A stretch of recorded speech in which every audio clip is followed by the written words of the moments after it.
Released in December 2016 for the PC through Steam, Good Old Games, and the Humble Store, and developed and published by Finish Line Games, it's Maize. And of course, for transparency, this game was sent to us in the form of a review code through a PR network.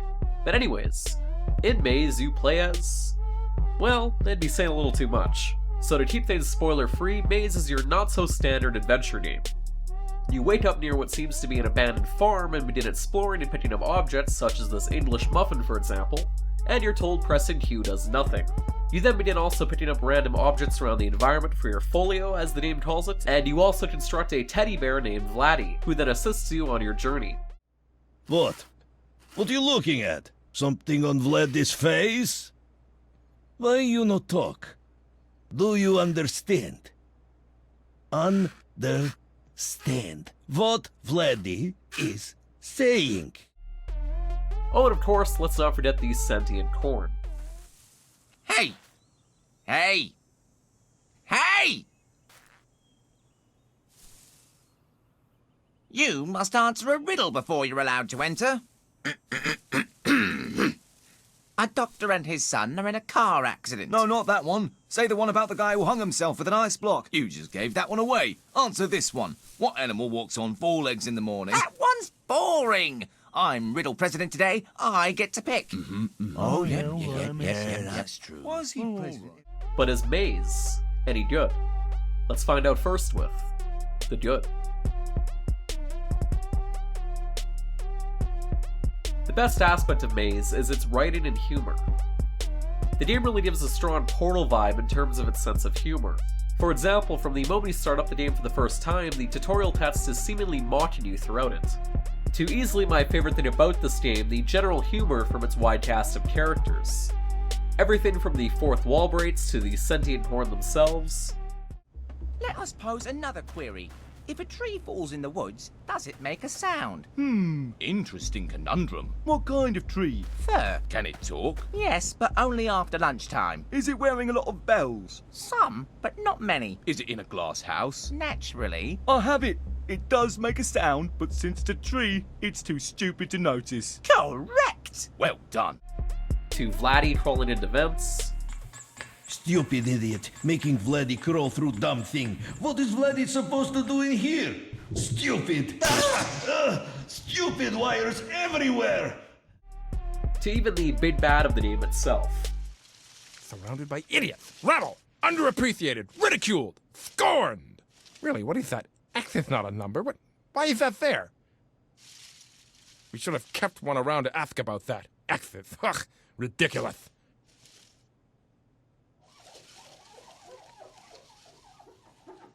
Much better. Some of my best work. Was it saying something?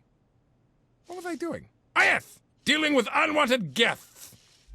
Not to mention as well all the items you'll collect and find. Each item you pick up either in your inventory or your folio will have a description of some kind, and some of these I found were the funniest moments in the game for me. Next up are the varied environments you'll be exploring in this game. Everything from starting out at the abandoned farmhouse to going down to the facility down below.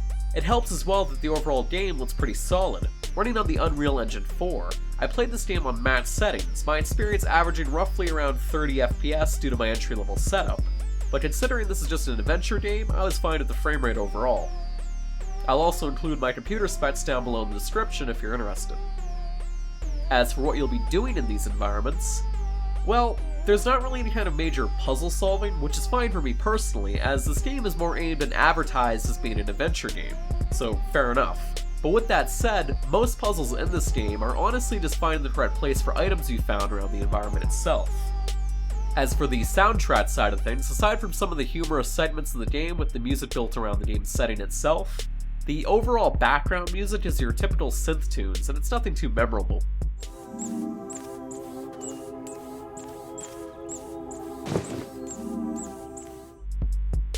But now it's time I discuss what I'd rather forget, with the bad.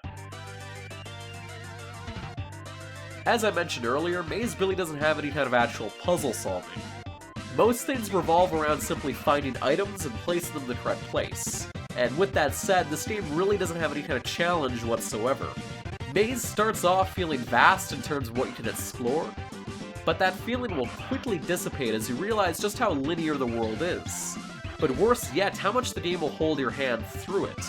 For example, you'll notice these orange boxes blocking off certain areas. At first, I figured this was for a new area I haven't unlocked yet. But in reality, once you found out where the items correctly go in the environment you're currently in, these boxes will adjust and realign to guide you to the next area you actually need to go to. So basically, the game guides you in the correct direction the entire time using this blatant method, making the overall experience feel linear when it shouldn't.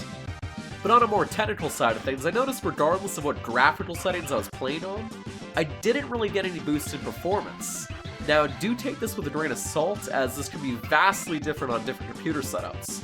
But for me personally, regardless if I set the game on medium, to low, to high, or epic, I never noticed any boost in performance in terms of frame rate.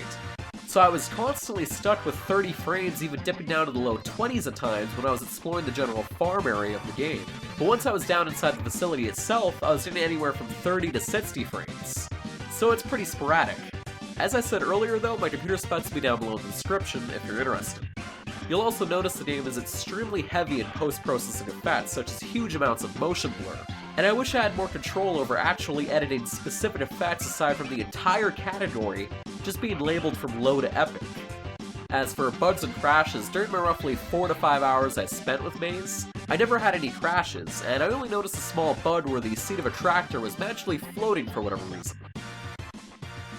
With all that said, now it's time I give the opinion.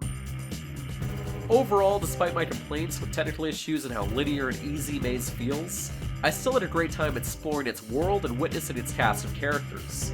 The overall writing and humor, in my opinion, still make this game worth playing and checking out. So if this is the key thing you're looking for in an adventure game, then I can't recommend it enough. But now it's time I give the rating.